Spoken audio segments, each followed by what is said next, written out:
Donc assez précurseur, parce qu'on n'était pas encore dans l'ère du podcast comme on peut l'avoir depuis quoi 3 ans 3-4 ans à peu près, où ça a Ouais. explosé. Hein. Bon, en fait, on est vraiment arrivé.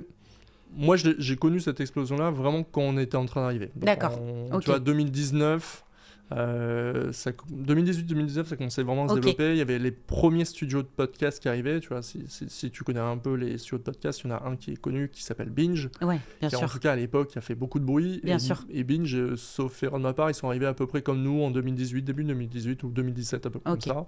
Et donc, tu vois, on était dans cette Ouais, target-là. ouais. Mais c'est là où ça a commencé à faire beaucoup de boom. Alors, aux États-Unis, c'était là depuis beaucoup plus longtemps. C'est sur le marché français où, comme d'habitude, on prend Oui, les choses oui, un peu on après. prend un peu plus de temps. Voilà. Et effectivement, après, tu as eu Covid 2020. Et là, bon, l'explosion du podcast incroyable avec le Covid.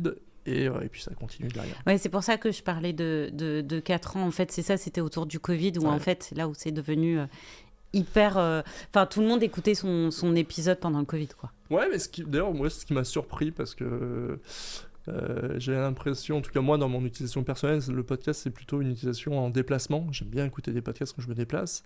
Et donc avec le Covid, plus personne ne se déplaçait. Et pour autant, effectivement, on le voit, on l'a vu au niveau des audiences et au niveau de la création de podcasts aussi.